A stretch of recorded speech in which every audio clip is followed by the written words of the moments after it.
Live any second now. Maybe we're live now. But yeah, I'm checking the what's it called, the site. What's good, everybody? This is episode, I think it might be episode 11 or 12 of the Buster Call series, where you have me, the host, Evil, expose everything One Piece with our legendary guest today, Mr. Oh, I say my name. Okay, cool. What's good?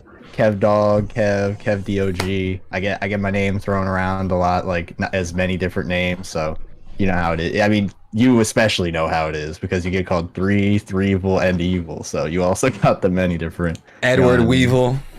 The epithets, you know? You got all of them. Yeah.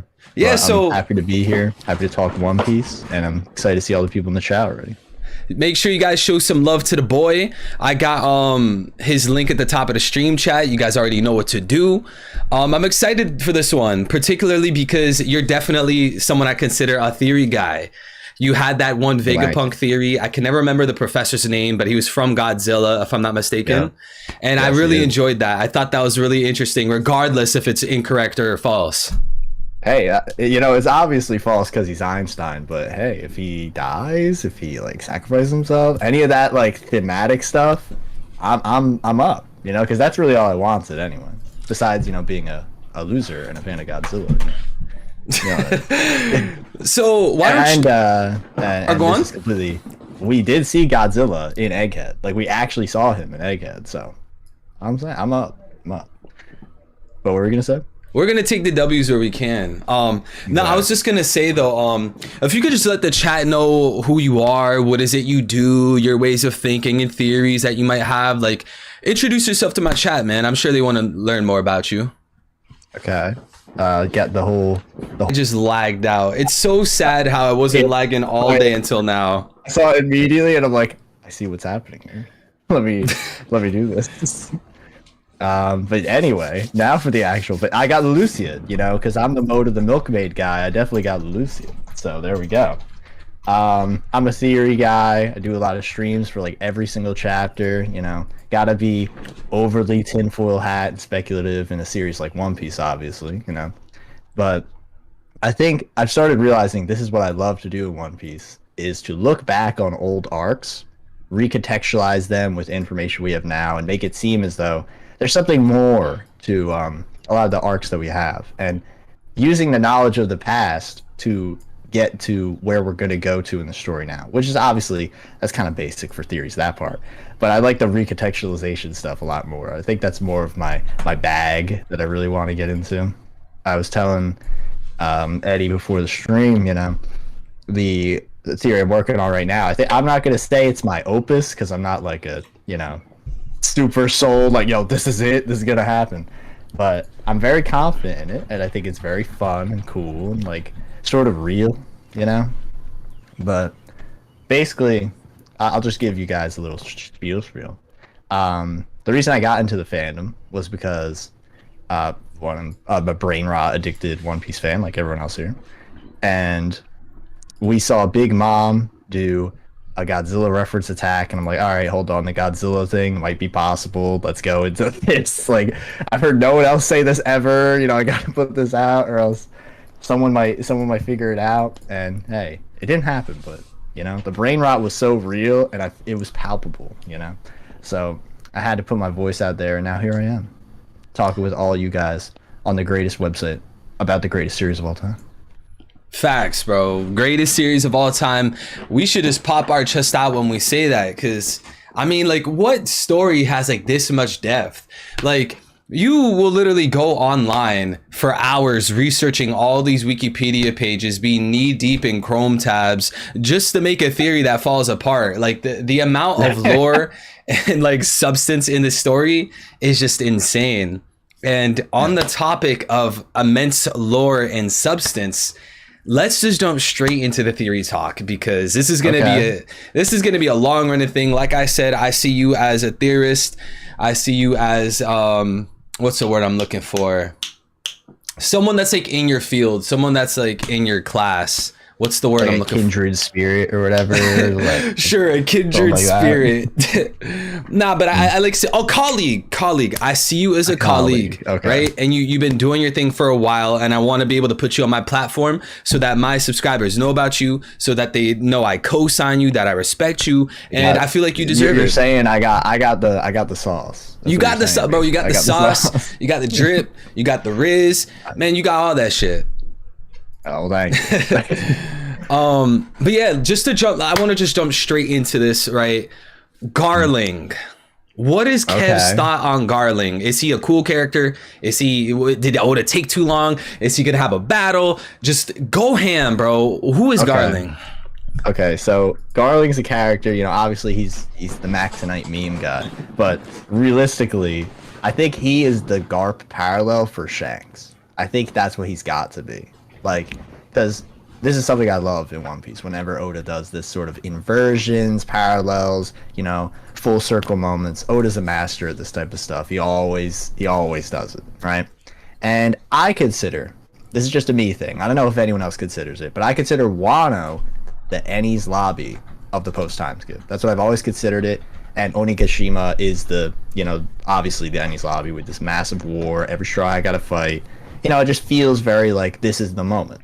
So now we're in like the Thriller Bark post Enies lobby thing, and it makes a lot of sense. Kuma's the main character, and who are we seeing? All these super crazy characters like a post Enies lobby. Kuzan, Garp, Blackbeard, Shanks. We're seeing all this stuff, and it seems to me like Garling is the new Garp, because Garp was obviously fully introduced in post Enies lobby, and Garling, who seems to be a parental figure to Shanks, you know, obviously because of the Figureland stuff, is introduced now. So that's what I'm thinking personally. I don't know if it's going to be Shanks' dad or granddad. It would be amazing if it's his granddad, obviously, for the parallels to like be completely 100%.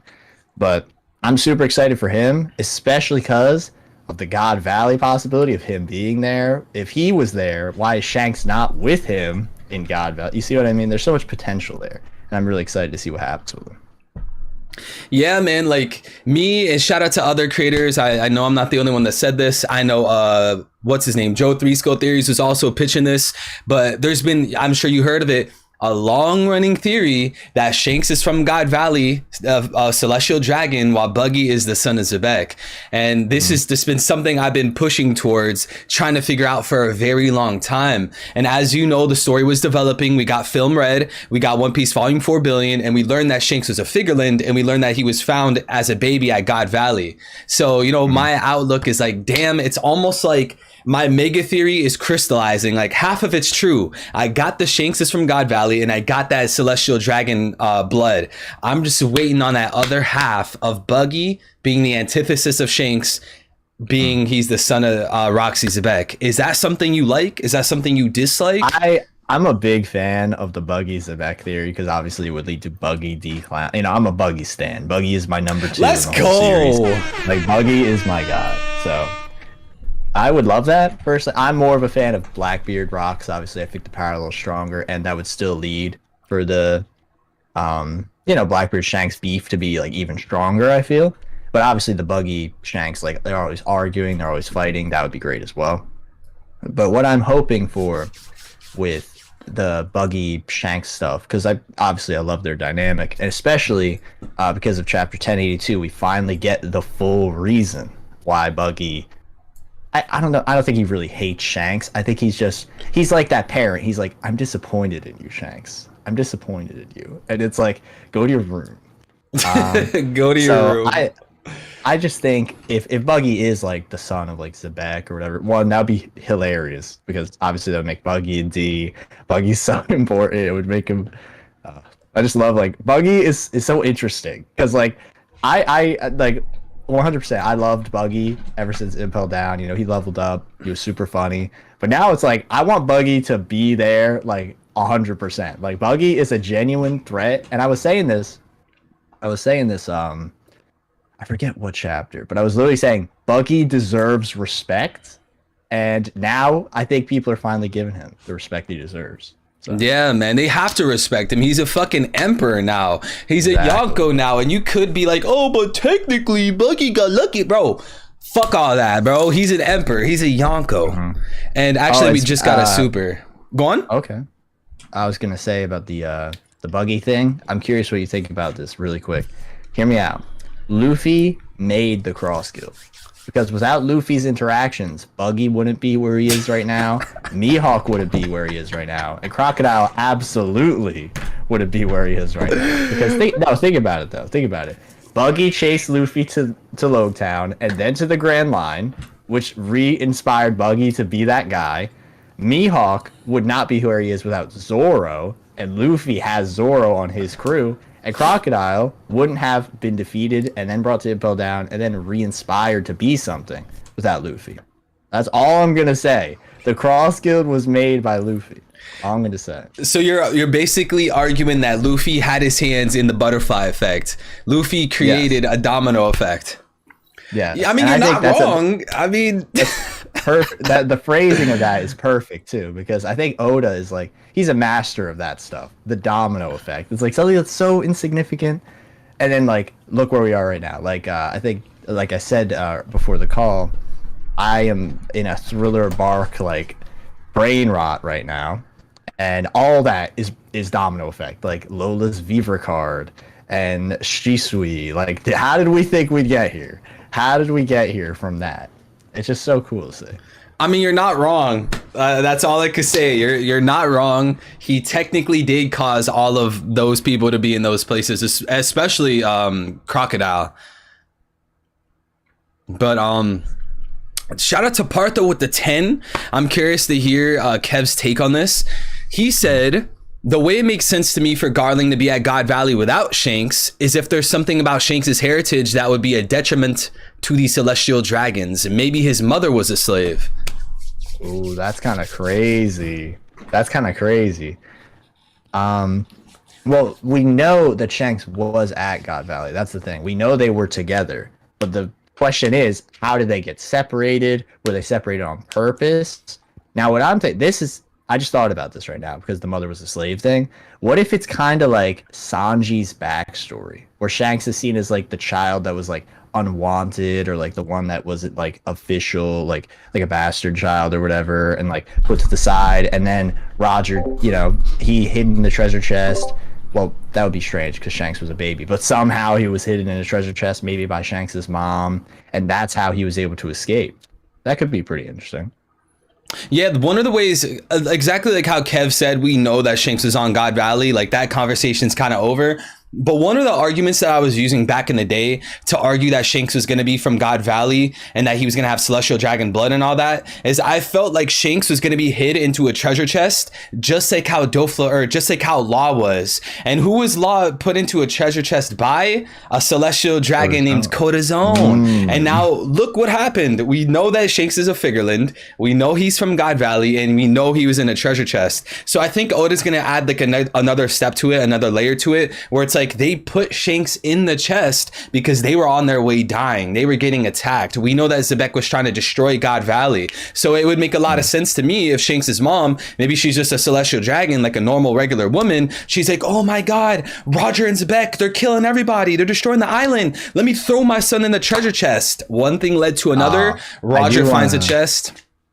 Yeah, I do want to give a huge shout out to Parvision, because now I saw like months ago he put a thumbnail with Shanks as Superman, and I finally understand, because I didn't watch the video, but I finally understand it. Because like what you're saying, like they hid him away because their people were all dying. Like it's literally Superman with the escape pod from Krypton. That's so crazy.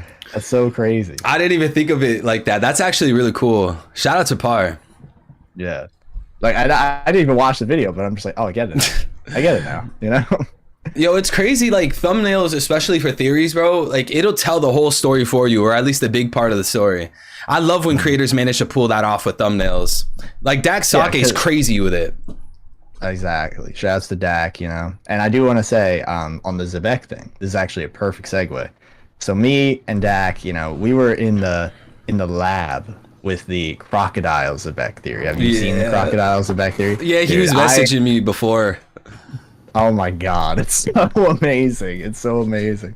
Like I love crocodile theories because they're just so interesting. Like I was mentioning like the recontextualization stuff. I feel like he's like the ultimate example because he's been around for such a long time, and we can just see all the little changes as it goes throughout the story. It's just so interesting to see. So that one, hope it might be true. Same with the Caribou Mr. 10. I think that would be fantastic if that was true. Wait, Caribou Mr. 10, can you remind me? Okay, so you know how Caribou has been following the Straw Hats basically all post time skip, and he somehow manages to stumble across ancient weapon knowledge. Now, Crocodile obviously wanted Pluton, but he also now knows about not Uranus, Poseidon, and Pluton. And it's like the chapter after Caribou found Pluton was finally the reintroduction of Crocodile after all post time skip. The second Caribou finds Pluton, Crocodile's back in the story. It's like, because everyone speculated that Caribou might be the 10th Titanic captain because of the X, the 10, but it could be Mr. 10, you know, and especially because it's like a devil fruit user, like most of Baroque works as well. Yeah, I really like the concept of Caribou working with Crocodile. Pretty much like for what you said, we know from hundreds of chapters ago that Crocodile's interested in ancient weapons. So the fact that Caribou narratively was set up to find them out, and then he was like, "Oh, I'm gonna tell this certain someone about it." It just seems like it aligns with Crocodile all too well. Versus like Blackbeard, who would want like really strong, powerful commanders. And also, now that we know Aokiji's one of the 10th Titanic captains, it kind of puts the Caribou one in the dirt a little bit more. Exactly. Because we know Blackbeard has tons of followers that are like fodder, obviously. But Caribou, he's been amped up to be not completely fodder, you know? So he must be something more than this. So I don't know. I think it's pretty interesting. And there's always the sort of idea of like the holdout figure in like old corporations, old wars, stuff like that. Like, oh, we're still going, right? We're still going after all this stuff. And Mr. 10 was never seen through all of Alabasta. Never seen. We just skipped right over him to Mr. 9. It's like, oh, kind of strange. And Oda drew Mr. 10 already, like in Alabasta. Like, so we know he had the idea for the design. Maybe that's how he's gonna reincorporate it. I like how I'm like, yeah, I'm a theory guy, but I'm like, yeah, but this guy's other theory and this other theory, like, none of them are my own, but it's just like, oh, yeah, this is it. Hey, sharing's caring, and I didn't know about some of these. But Terrence with the 2, appreciate you, Terrence. He asked, or I guess said, the God Knights better be super powerful or else. So Kev and chat, yes or no? Will the God Knights be super powerful? I'm thinking so.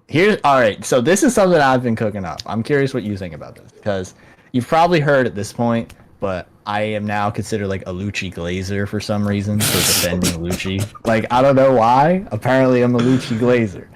But if the God Knights, who are now considered like the defenders of the Celestial Dragons, like 100%, I think they're the step up above CP0, like a CP0 was the step above CP9, right? Meaning, CP0 at this point, irrelevant.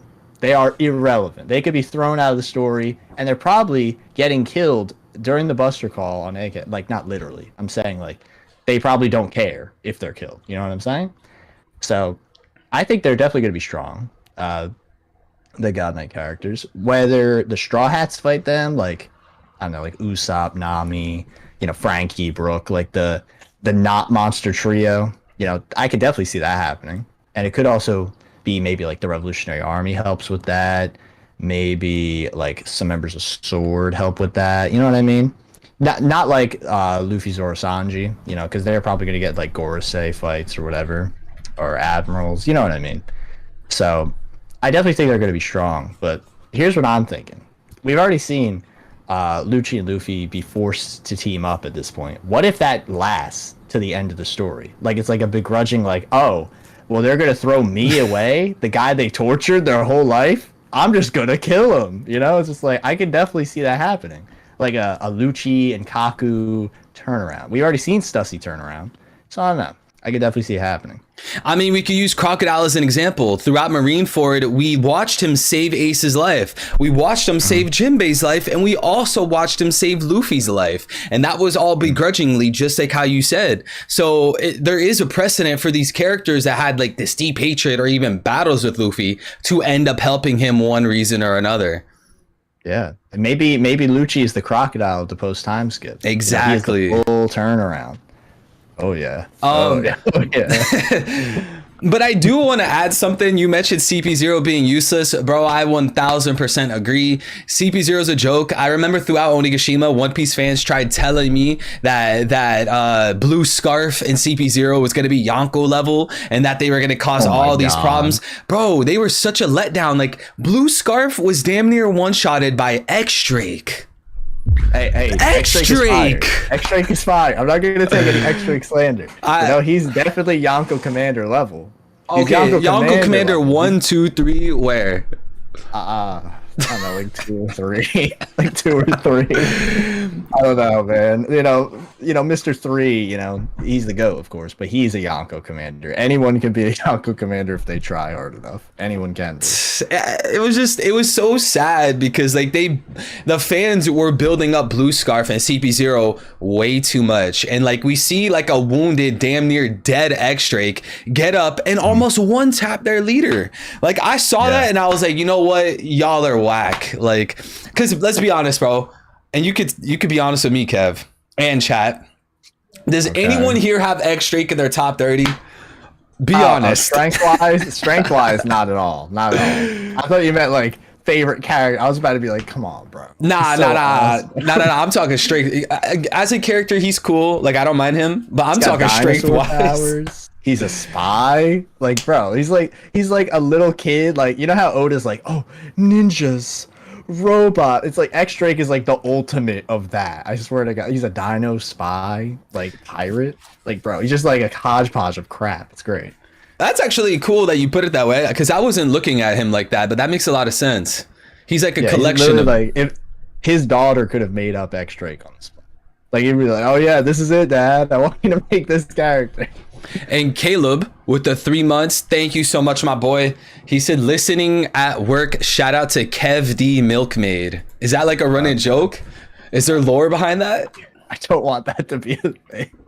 So I'm gonna give a shout out to my guy, Edens. Me and him, we talk about the chapters like every week, right?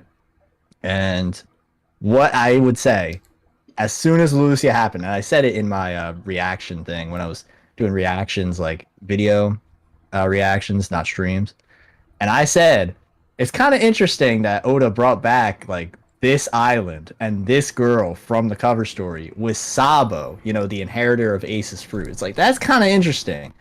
And so I kept that going because I'm like, there's no way she's dead. After the island blew up, I'm like, impossible. You don't dare to bring up like the one person Ace interacts with that has like a positive message and then kill her off. Crazy. Especially after Sabo, the inheritor of Ace's will is there. Like that's not happening. To me, it was an impossibility. So for months, I would just be like, she's alive though. She's alive. Like people can just say like the stuff like Mode of the Milkmaid's alive, right?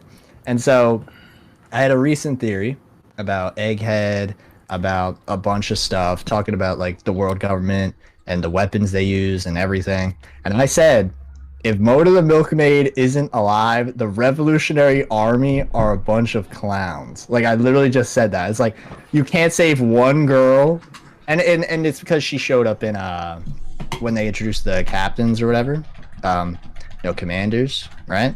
She was there as well. I'm like, they can't just keep showing her off and then kill her off. You know what I'm saying? Mm-hmm. And then 1082, she was alive. I was so tempted to take a shot after she was alive. Like I was really tempted. I was like, I'm what's it called? The Vindication. It was real. It was so real. So now she's like sort of a mascot of the channel, Instead of Moda, it's Woda. You know what I mean? Woda. Okay. You just flipped the M. Exactly. Hey, that's a better mascot than fucking Edward Weevil. I wish people would stop using that for me. Look, It's definitely better than he's not that cool. I'm sorry. He just looks cringe. I'd rather, bro, like Weevil's. Hey, he could be a clone of like a failed clone. I like. Do you like that theory? I'm a yeah, big fan so of that. you know what's funny is I might have made a video about that like the day before Grand Line put a similar video out, and I saw you in the comments saying exactly what I said. And no, it wasn't on some stealing stuff. It was on some like, yo, we agree, let's go type the stuff. same mindset. You know? Yes, exactly. You want to tell the chat about that? Yeah, I love the theory because I was thinking for a long time, like, okay, Stussy and Bakken, is there some connection there? Is Bakken the real Bakken, and then, or is Bakken the failed clone version? That's what I was really on, the failed clone Stussy, and that's how why Weevil also could have been a fake clone, but then it's revealed like she's the real one. So that's a bit like throws a wrench into it, obviously, but I still think the clone Weevil stuff could definitely be possible. I mean, he's covered in stitches, and I was thinking like, what if he's like the Shiki Whitebeard hodgepodge clone they tried to make? That would be crazy. You know, they're like, oh, we can't make one of them. Let's just make it together. And that's why he kind of looks like Frankenstein. He's pretty gullible, you know. I just think the idea is super interesting. I love all the clone stuff. I know people were getting like pretty crazy saying like, all right, Luffy's a clone of Roger. And it's like, Oh, that's whack. I would actually die. See, like, that is so horrible. Like, I can understand why people don't like the clone things, but like, in my opinion, Blackbeard being a failed clone would answer a lot of things. Like, let's be real. Everyone's been connecting Blackbeard to Zebek for years on end. We know he has a weird body. We know there's something going on with him to allow him to have multiple fruits. If he was a failed clone of Zebek, it would literally answer like 15 different questions at once for him. And we could connect him to Vegapunk. Like, yo, I just had a. What if Blackbeard's blood is green? oh, wait, I think we might have saw red though. Oh, it would have to retcon. That would be crazy. Like, because you know how blood, when it gets oxygenated, it changes colors. What if it's green on the inside? That'd be fucking wild. Because we've never seen the green blood things break. We've never seen it. Hey, that's on the table. Hey, if I speak, I'm in big trouble. You know, if I speak, I am in big trouble. Yo, that's JD's favorite meme. I've seen him use that so many times. But yeah, I think the whole clone stuff, like how you said, it could get pretty wacky when you say like Luffy's a clone. But like seriously, like Blackbeard being a failed clone, because all right, let me rewind real quick. Kind of like how you were saying, they said that Stussy was the first successful clone. They had to have failed clones before that. Many times. And then it also, like, this is a shonen manga. Like, it feels kind of obvious when the author, especially someone like Oda, is like, hey, guys, this is the first successful clone. It's like, okay, well, you make me want to believe there is a failed clone then. And that failed clone could be maybe Blackbeard. Maybe it could be Weevil. Mm-hmm. I think it would be a really cool way to connect the two characters as well, because obviously Stussy is the clone of Weevil's mom, and if Weevil's the failed clone, that could be a nice like connective tissue. I think it'd be cool. I do like the Blackbeard idea a lot, for sure, because obviously if he's a failed clone, that means he's not technically even like human, and he can't have. So this is kind of in the video I was talking about. So I'll actually tell you, chat. Hello. I'll tell you, you know, some of the concepts. It's about like the weight of memory. So here's I'll say this again. So like me right now, 4:33 p.m. EST is a completely different person than me 4:30 p.m. EST, because I didn't have the idea, oh, what if Blackbeard had green blood? You know, I didn't even have that idea, but now because I do, I have a different viewpoint on the character, possibly. I have a different experience thinking about the story. And this could be about anything, you know? I am not the same guy I was before I ate this chocolate bar that's on my desk right now. You know what I mean? It's so simple, but it's so, like, it's right there. So say Blackbeard is a failed clone. He should be just like Zebek, right? Let's say he's a clone of Zebek, because we assume they would try to do that because they're bad people. Let's say he is a failed clone of Zebek. Well, he doesn't look like Zebek, but he does act like Zebek. Does that mean he is Zebek? No, because they don't. If he looked like Zebek, they would probably try to kill him again. You know what I mean? it's all about the differences that are in your life. Whether you forget something about yourself, whether you experience something different, whether you look different, it's all different, you know? Another huge theory is obviously like Bonnie might be a Big Mom clone, but Bonnie looks nothing like Big Mom. She eats a lot and she gets angry, but she also has those experiences with Kuma, you know? Does that mean she's like Big Mom at all? Not really, you know, because she had a whole different upbringing. So stuff like that, you know? I just think it's really interesting to think about. So to pinpoint on Blackbeard, because we mentioned him being a failed clone, why is his body different? Why does he have multiple devil fruits? What is Oda's grand plan for Blackbeard? That's what I was thinking, because like obviously you had the octopus idea with the multiple hearts, and I think that's great, because of like hearts being linked to like will and sort of like your being is your heart. We even know, again, Thriller Bark, you know, the soul, the grams, and we recently got that in Egghead a second time. They were like, hey guys, remember that thing? So like stuff like that I think is super important, because obviously there's the idea that Blackbeard is like has multiple people inside of him as well. They could maybe be the reason why. So I don't know, I definitely think there's a lot to it. I do love like I said, the octopus idea. I'm more of a Cerberus guy myself because of the duality between Akainu's Hellhound and Blackbeard being a Hellhound, and they're both like absolute order, absolute chaos. I just think that is very interesting. And obviously, if Luffy is I think this works with the Kraken octopus thing as well. Obviously, you know, like the demon of the sea, and Cerberus is like a demon, literally. But yeah, like stuff like that is just the imagery is so interesting. You know what I mean?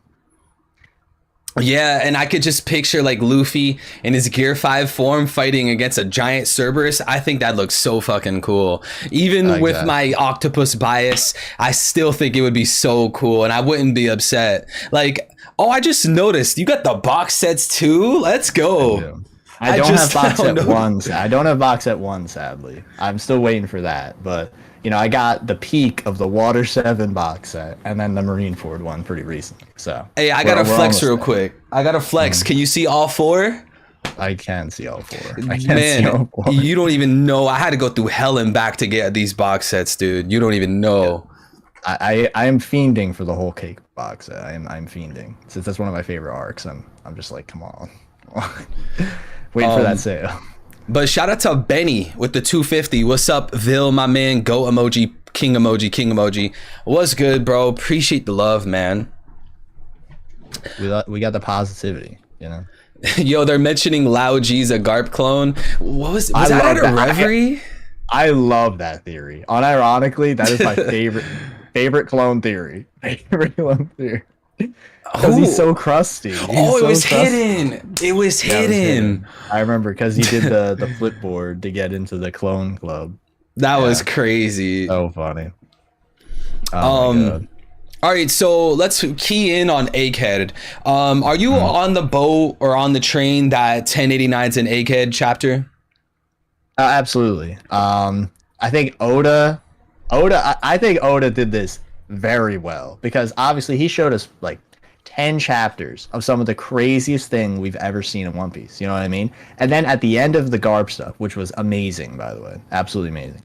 At the end of that, he then says, and there was something that topped all of that news, the Egghead incident. It's just like the hype is so real right now. It's amazing. So I think it's definitely going to be one. Obviously, I know you've started doing spoilers, but I know like literally nothing, which is fantastic. You know, I can't wait to just dive into the chaos that's Egghead. Oh my God, I'm just like, yep, here we go. Are we gonna see what I'm really hoping to see, which might be, you know, Saturn, you know, his form or whatever. Okay, so I got a kind of toxic take for you right now. No. Okay. Kizaru, is he making it out alive? Because I think Kizaru could die right now. I'm gonna be completely honest. I think he could. He could. It's him dying is not off the table. I would say I'm more uncertain whether he's gonna live or die. Because once I heard the Saturn dies theory, I'm like, oh my God, people could just drop right now. People could just get out of the story, and it's so interesting. It's just like, I feel like Oda, he's put us in like this like perfect like moment where it's like the crazy stuff could happen. Because like I mentioned earlier, this is sort of like the post Enies Lobby, Thriller Bark. Like we don't really know what's happening right now. And eventually we'll get the Saba Odie, which might be like Elbaf, you know.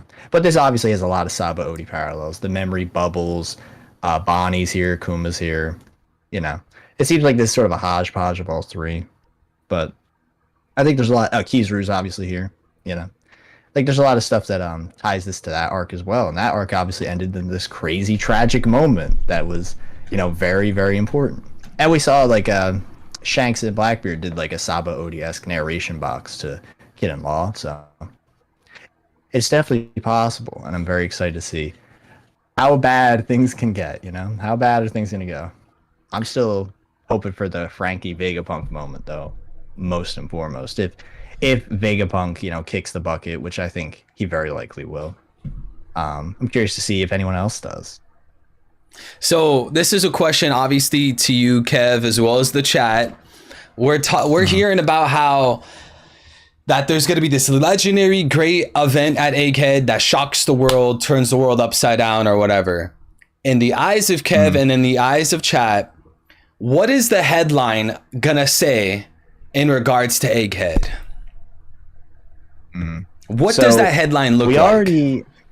We already know that it's going to be about Luffy like does a siege on Egghead. That's like all we know at this point. So one thing I'm trying to figure out is how exactly are they going to... I lagged out that entire time again. Oh, no, I have no good. clue why this is going on. It's all good. I just checked my thing just in case, but I didn't say that much right now. But what I was saying was we already know that the Egghead thing is going to say something in the short form, you know. It's going to say Luffy siege on Egghead, you know, Emperor Straw Hat Luffy siege on Egghead. But I feel like the tagline, you know, obviously he's in his bag right now. He's the DJ of words. So we're going to see something that's very much like insane, you know, because we know what he's been trying to do is instead of it just being one front page thing, it's two when you flip the newspaper back to back. So I'm thinking if we're going to get its front page, someone's got to die. Someone's got to die because that's what happened with Sabo and Cobra, and it was at the Reverie as well. So it was a huge world-shattering news story. And I feel like if this is going to top that somehow, which it seems like it will, it's got to be something crazy. So maybe 2 deaths, maybe, you know, Vegapunk killed by Straw Hat Luffy, maybe Gorosei, you know what I mean? They're obviously going to frame Luffy for it, no matter what. They're going to. So I'm very excited to see what happens. I like all of what you said. I just have to point this out real quick. Silver Crown, 12 months on the channel. 12 months of memberships. I think he's the first person to hit a year on the channel. Huge shout out to Silver Crown. And he's got the Popeyes. And he has the Popeyes. You know what I mean? Yo, huge shout out to Silver Crown, bro. A year on the channel. You're a fucking legend, my boy. And Terrence with the 5. Thank you so much. I'm gonna shoot this straight to Kev.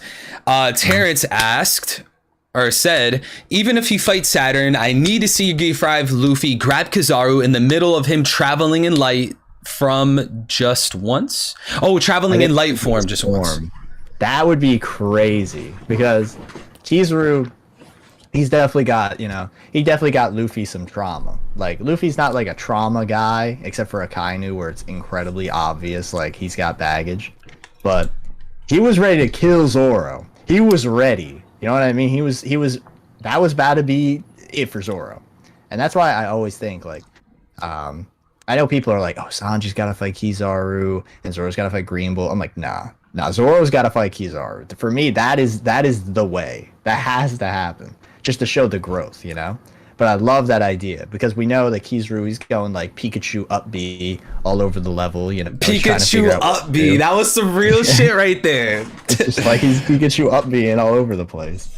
So he's got to do something. If he just grabs him and then like, you know, because we know he can grab lightning. What if he does it and like flings it away? That'd be crazy. I don't know. I'm just super excited to see what Luffy could do against Kizaru because I'm going to be honest. I think Luffy's clear Admiral level. You know, he's a Yonko, and I always put Yonko above them, but Buggy is not, obviously.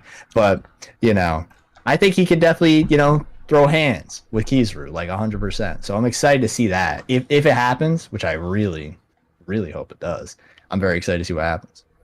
You know, you just had me think of something. As you said on the rooftop, Luffy grabbed the lightning bolt. He went to throw it at Kaido and he missed. What if Luffy grabs the light, this time being Kizaru, and throws Kizaru at Saturn, and fucking Kizaru crashes into Saturn? Because you know what makes that perfect? You know what makes that perfect? Oh my god, please. Am I going crazy? No, I might be. Never mind. I thought you were need to check this cooking. case. Hold on, chat. He's cooking. I had a thought, right? So I'm stupid, and I thought Saturn was like the Zeus in Rome, but it's Jupiter, unfortunately. Oh. If it was, but you saw what I was saying, right? 'Cause Yeah. Zeus obviously, he's the lightning god. That would have been crazy. But Saturn, I'm fairly certain he's no, it's not Hades either. I'm just dumb. Isn't it let me just Cronus? see. I Saturn think. is like Jupiter. No, not Jupiter. Demeter. Yeah, it's Cronus. Not gonna lie, man. They picked a mid god to send out first, man. Cronus, not Zeus, Hades, or Poseidon. Cronus. Not even the cool one. Not even the time Cronus. Hey, so you just said that they're sending out Saturn first, and I like that you phrased it that way specifically because before I went live with you right now, I was live on the TLA channel, and I was thinking like, yo, the first person that Luffy fought in regards to Cypher Pole 9 was Bluno, and he was known to look like a bull or a bison, depending on how you look at it. And like I had a video, I put it out yesterday about why Saturn's going to be based on some form of a bison. And right now, as you just said, I saw you cook the original the Twitter post. Yes. That was I don't use this lightly. That was some A5 Wagyu picanha. Like that was it. I was like, you cooked there. So you definitely had something going there. I got the Kev cosign. Yeah, that was it. I was like, you did it. I will say the football, that was kind of a reach with the egg, but everything else I was like, yes. That's what people were telling me. I wasn't even going to add that point, but people kept telling me. So I'm like, all right. Because sometimes, bro, what I'll do is like, I'll have this idea in theory in mind and I'll tell people about it before I put it out publicly. And the reason for this is because there's been so many times where I keep a theory secret, then I put it out, and then a whole bunch of people give me the same details and the same kind of line of logic. And I'm like, damn, I wish I knew that beforehand. I wish I was talking to people beforehand. And they were telling me the football egg one. So I was like, all right, whatever. I'll just see if people like it. But it's time. Yeah, so the reason I bring that up though is because again I was comparing Saturn to a bison, and like it's cool how exactly like how you said the first Gorosei they send out is Saturn, the one that had the horns in the silhouette looking like a bull or a bison, which was the first Cypher Pole 9 member that Luffy fought, went gear second against. So how cool would it be to have another bull, another bison kind of character that has Luffy in a gear mode going against him, even defeating him? Yeah, that would be fantastic because like you perfectly said it, the Bluno thing. And Bluno obviously ties to Cypher Pole. Cypher Pole's here, you know, it's like the imagery of CP9. You should have them in your mind because Luffy's here, Kaku's here, and now look what's happening. Did you say Sleepy 9? No, I said CP. Oh, Sleepy 9 is funny as shit. I'm gonna start you saying that. ZZ9. ZZ9, because everybody should be sleeping on them. They're mid. I'm sorry. I'm a professional Cypher Pole hater. Well, all the Cypher Pole 9 members aren't even in it anymore. They're all in CP0 now, but they're also relevant now. So that's the problem. Okay, like, so the issue. Can you explain to me in the chat why were they promoted after that fucking Enies Lobby performance? I don't know, man. Lucci's the boss. He's like, I'm not leaving without my boys. You know, he's like the redemption. He's like, we're bringing you up. You know, he's the guy who blows up and is like, I'm bringing you with me. I'm bringing you up. You know, Kaku though, you know, I guess he's a fraud. I don't know what happened there because Lucci, he definitely is a ride or die, and he'd probably just rather die anyway. I don't know why Zipper Mouth is brought up though. He didn't. Zipper Mouth isn't. Yo, I don't even remember him or the Kabuki dudes' names. Like it's that bad. I can't remember their names. Like I know them, but I don't. Like I know Khalifa and Jabra, but I do not know the other two. Like I tried, Kumadori? and I love Kumadori. Is that the that's the Kabuki one? Yeah. That's the Kabuki one, right? Yeah. But I don't know the Zipper dude's name. I don't. All I remember is his laugh. Yeah, he goes like "Ah, pa, pa, pa." Like it's like I don't know. I don't know, man. And like I love Water 7. To me it's the peak of One Piece, you know? Do you couple that with Enies Lobby, or are you saying Water 7? No, it's like a thing. I wouldn't be shocked if eventually people who are Wano people, you know, they're eventually gonna kind of like, oh, I love Wano way more than I loved Onigashima. You know how like they divide like the acts anyway? I feel like they would do that. Okay. Eventually. Yeah. Fukuro. That's his name. Yeah, if we're talking about best arcs, favorite arcs, and like we like split them all up, I think Enies Lobby is my favorite arc. Like, it's a great time. It's a great time for sure. As basic, I want to live. It broke. Bro, I'm telling you. This right here, bro, this is hands down the best volume in the entire story, period. No, I lagged out again. Yo, no. I don't know what's going on, bro.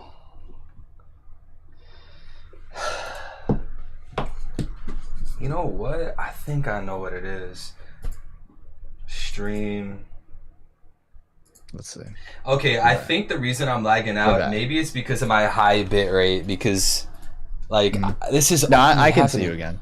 All right, so where I was lagging out, guys, I need everyone to understand this. You see volume this? 41, peak fiction. This is the best volume, period. Like nothing comes close to this. Yeah. I'm telling you, the 10 chapter run that Oda went on in 41, the I Wanna Live, the burning of the blueprints, the tree, Clover's death, Robin's backstory, bro. This is peak.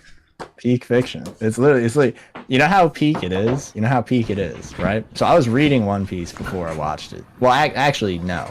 Let me restart. So me and my friend Josh, shouts to Josh. He's probably not watching because he doesn't watch One Piece YouTube for some reason. But shouts to Josh. He was trying to get me into it, and we got to East Blue, and we got to the start of Baratier, and then school started again, so we stopped. But I actually liked Usopp from the jump, guys, so I'm not a fraud. So then COVID hits, and I'm like, all right, well, I saw this video pop up. It was by Best Guy Ever. He's the guy with the purple sunglasses, in case you don't know him immediately. And he did a lecture about One Piece that was 7 hours long. Damn. Now, I didn't watch it because obviously I wanted to know what it was. But I've seen other lectures they've done, and I thoroughly enjoyed what I read from them. Shout outs to Kokoro Wish. Unironically, pretty fire, really weird, but once you get past like the weirdness of it, it's pretty great. But anyway, he did a thing on One Piece, and I'm like, all right, well, if this guy's recommended One Piece, it's gonna be a banger, right? So I got into it and I started reading, and I finished Arlong Park that night, and I'm like, oh no, right? It's an oh no moment, because I'm like, oh, I have no time, I have nothing but time. So then I read all of Alabasta in like a day, all of Skypiea in like a day, and then I start reading Water 7, and I'm like, do I slow down now? Because this is getting pretty good. And I'm like, oh no.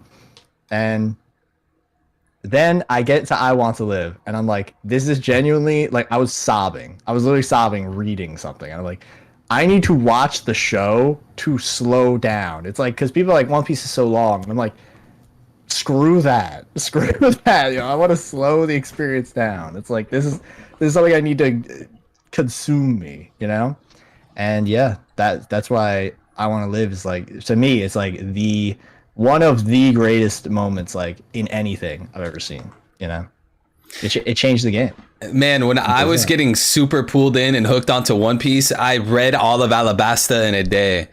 Like that was my day, just reading Alabasta. That shit was amazing. Yeah, it's what makes it so good is like, Alabasta especially is like the intrigue. Like who are these people? Like who's Mr. Zero? And then it's like, oh my god, we actually find out it's a warlord. This is crazy.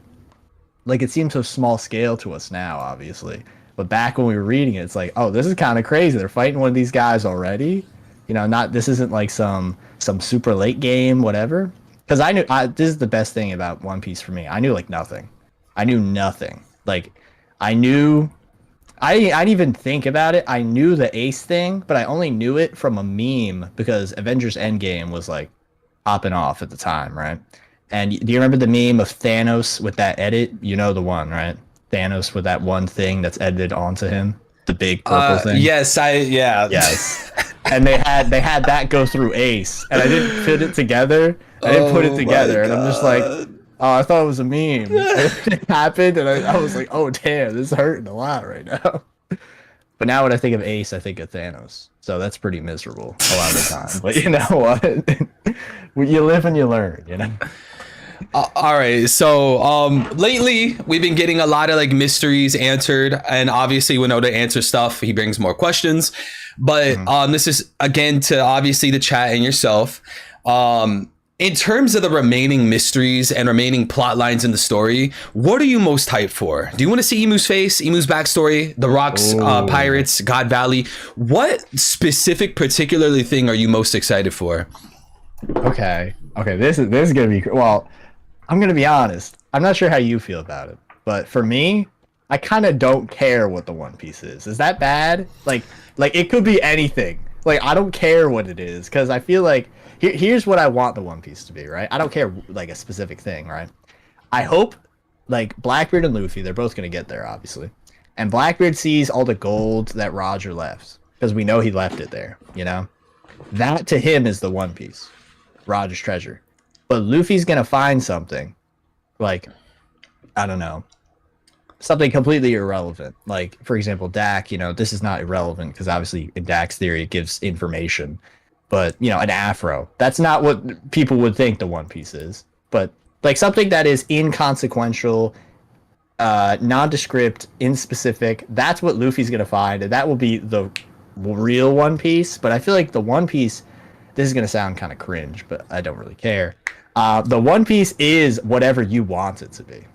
Like that's how I feel it is. You know what I mean? Like Blackbeard's One Piece is the treasure, and they're gonna fight over it and kill each other for it. But guess what? It's still the One Piece to them. Buggy's One Piece might just be being there in the first place and fulfilling Roger's will. That to him might be the One Piece. To Luffy, it might be some stick in a bush. You know what I mean? Like it's whatever he finds interesting and worthwhile there. You know? I don't know. To me, I don't really care what the One Piece is, but for mysteries, I definitely want to know what Joy Boy's apologizing for. I really want to know what that's all about, because that stuff is really interesting to me. Because it's like, what do you mean? Like seeing Joy Boy. If we ever see Joy Boy, I would lose my mind. I would actually lose my, because I think a Void Century flashback is definitely possible, and I would love that so much. And I think it will be. Hear me out. This would be kind of crazy. What if the Void Century flashback is sort of like caveman drawing style? That'd be kind of nuts. You know what I mean? Like some past stuff, which could be weird because we know that the past is sort of the future. What if there's like some type of cyclical nature to this whole type of thing? But now Joy Boy stuff, that to me is like always, I always itch for that. And trying to think, like besides that, I would love to see like the God Valley, Void Century, you know, stuff like that. The stuff we've been like building up to for a long time. I would love to see. I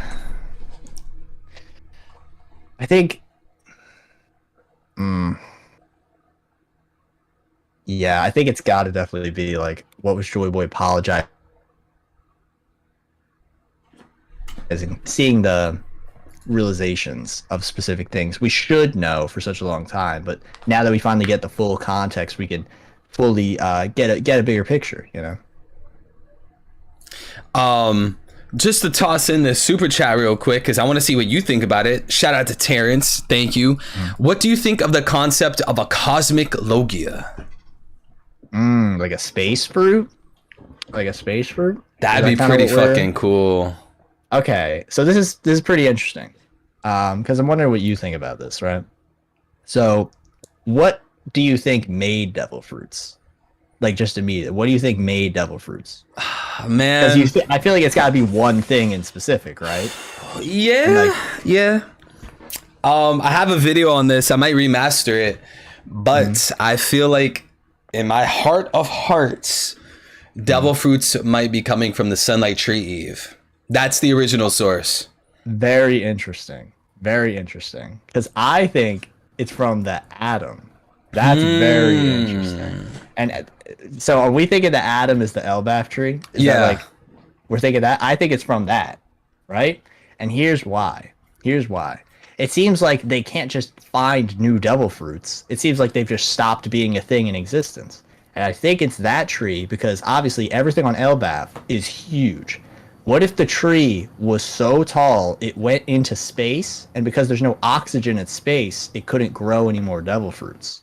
That's wild. That's what I'm thinking. And that could lead to Space Piece. You know, they go up the tree, and that could be a sort of Drum Island sort of imagery, you know?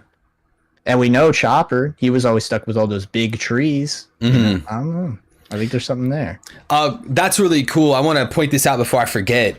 QWERTY in the chat says, doesn't the manga say that they are from people's dreams? So let me explain my take real quick. They did say that, but here's the thing. In Romance Dawn, the little one shot of One Piece that Oda made before he started One Piece, they said that the that devil fruits come from the illusion tree. And if you look into different mythologies in real life, such as Hinduism, they have trees that are basically granting magical fruits from people's desires and dreams. I can't remember for the life of me what the tree's called in Hinduism, but that's what they have.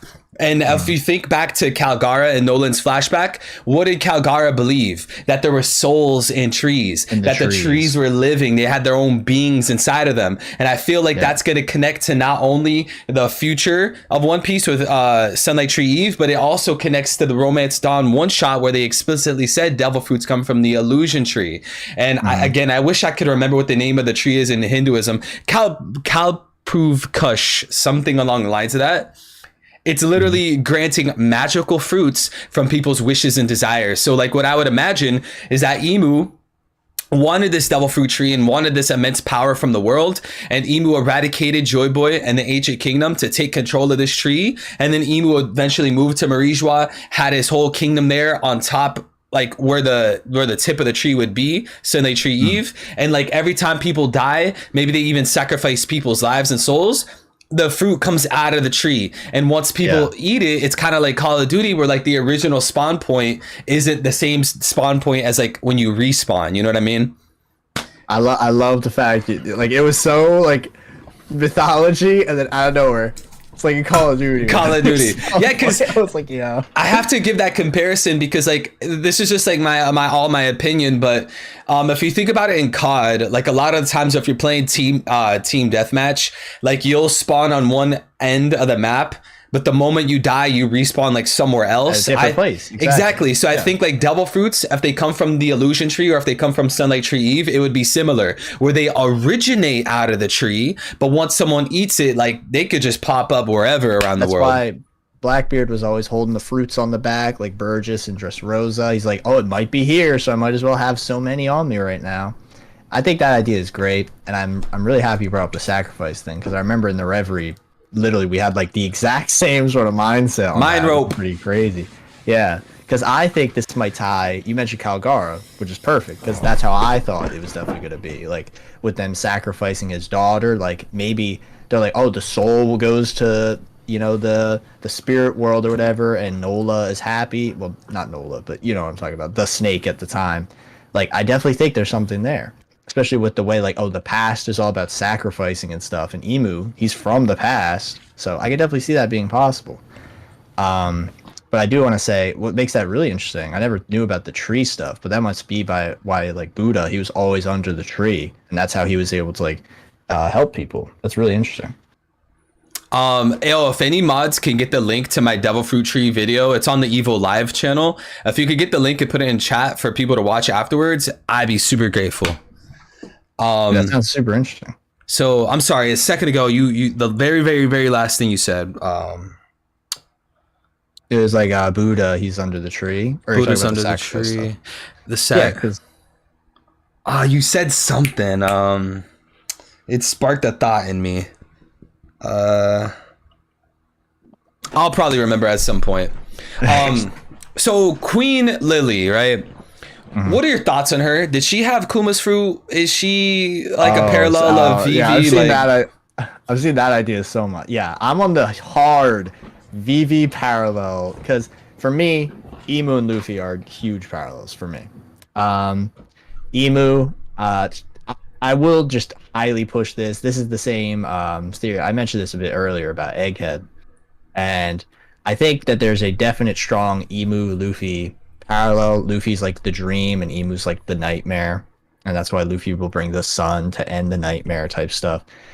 But I definitely think Vivi and Lily are huge parallels because obviously if you take an L and you turn it, it's like a V. So it's instantly like, okay, well, that's pretty in your face. The I as well. But I think just the way that Vivi and Lily basically both want the same thing. They're like, oh, I don't want to be here anymore, you know? And then Luffy's like, okay. And then Vivi's able to do whatever she wants. And then Emu's like, no. And then now look at the world now. That's what caused like all of it. And I love the idea. Huge, like this is like one of my favorite theories of the moment, that Lily is the person who created Amazon Lily. I think that is genius because Lily obviously would have been able to escape Emu because of the calm belt and no one would have known how to get there. I think that's so smart. Big fan of the theory, but especially the parallel stuff. That I think is a lock. But the Amazon Lily thing I think is fascinating. now, are you also on the train that Vivi's gonna get Kuma's devil fruit? Personally, no. Personally, no. I don't really see how they would interact. If they do, it'd be cool, you know. If somehow like Wapol and Vivi come onto Egghead, that could be interesting because obviously Morgans has to know what's happening, so he'll probably get some information out of this somehow. So them showing up isn't impossible, and Wapol showing up at Egghead might be really interesting because he's the guy who made Wapol Metal. Vegapunk might be really interested in that stuff. I mean, we already know he is because he's made a ton of stuff with it, so that could be cool. But Vivi getting Kuma's fruit, I don't really know how I feel about that because I think it's possible, but for me, it's just like I don't really see the need for it, I guess, because Vivi, she's already super important. You know what I mean? Like, regardless, you know? So I'm not entirely sure on it, but I think the idea is cool. You know, I just don't really see how they would go about it is the thing. Yeah, I agree totally. It's just like you have like the Niku 29 stuff that would fit.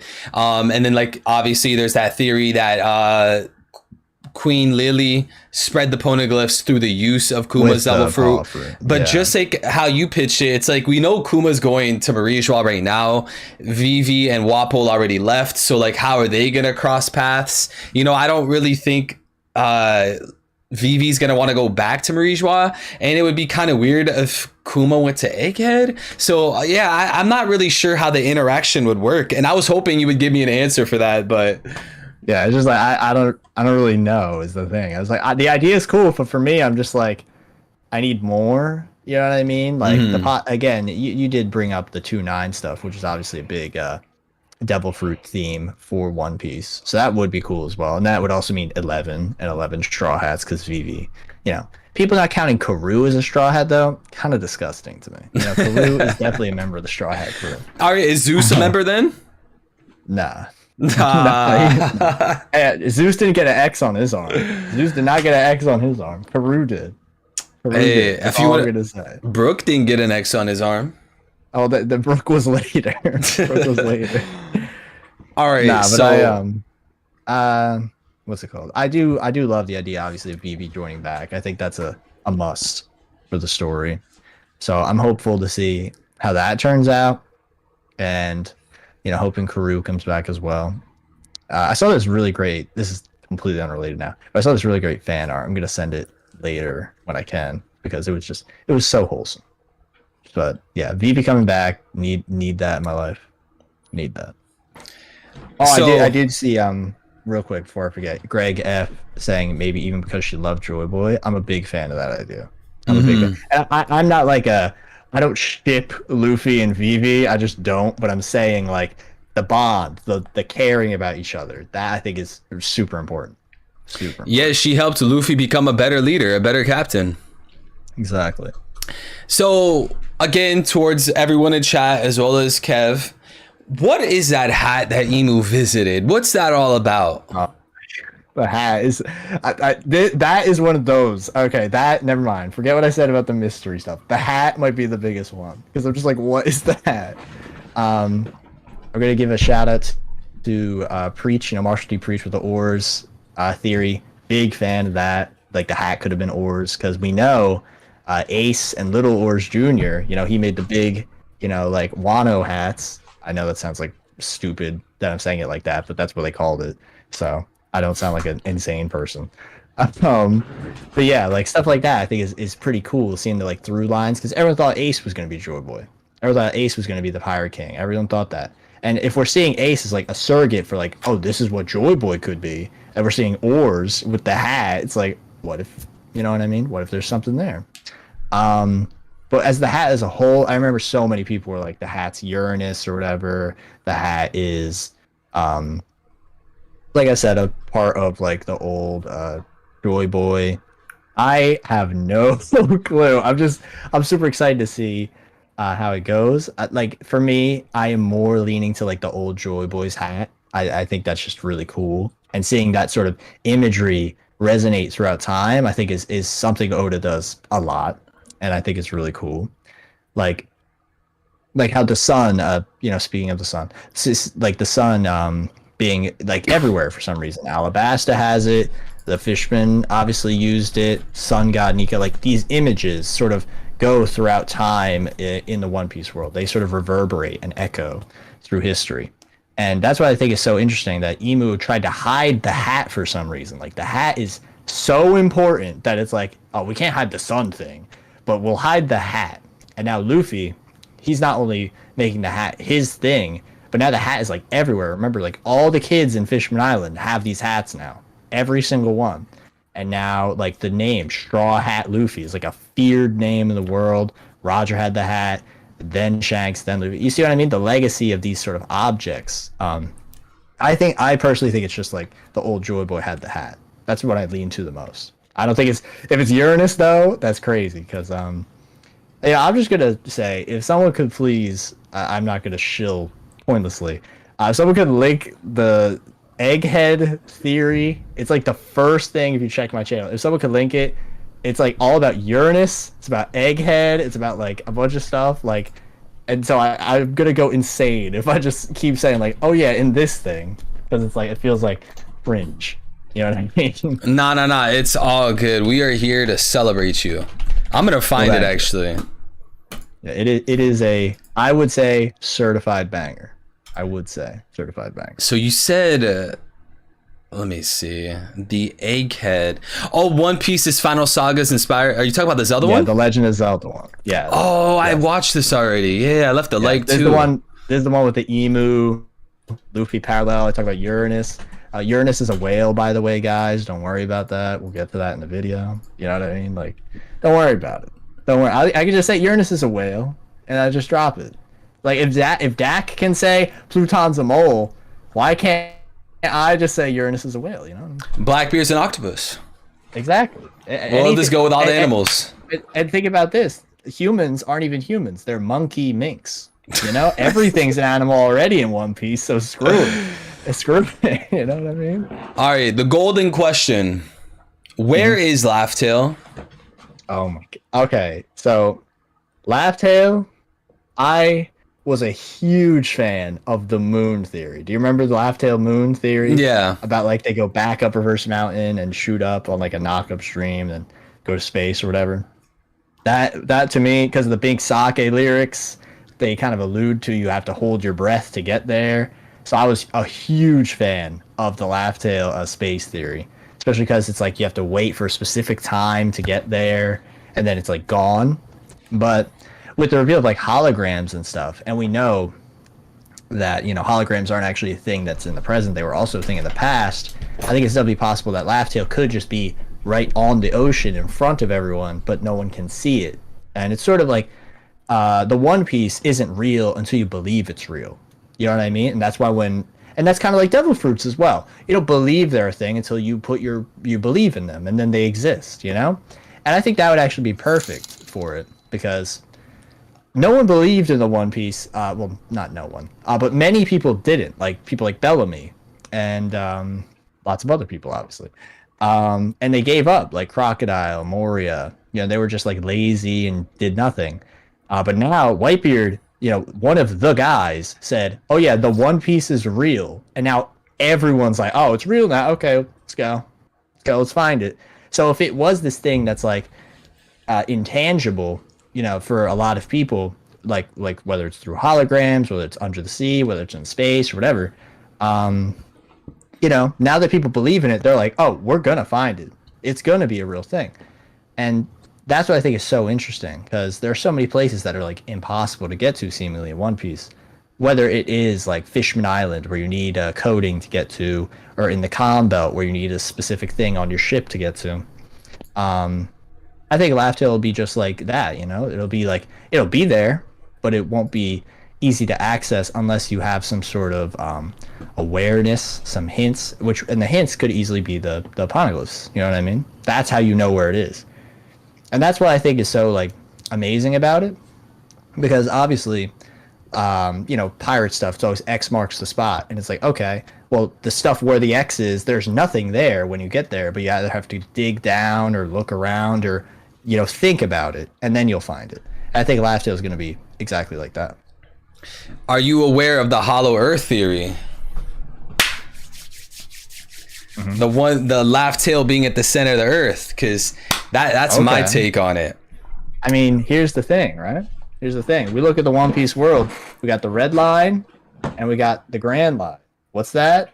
A big old X, and it's like the world itself is the treasure. Now that, I mean, yeah, but it could be something more than that, you know? Mm-hmm.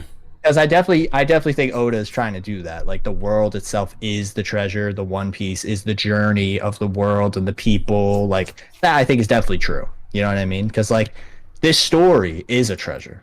This is so cringe. I'm sorry. I know it sounds cringe, but it's real. Like it's real. Like guys, we're talking about One Piece to like how many people are in the chat right now?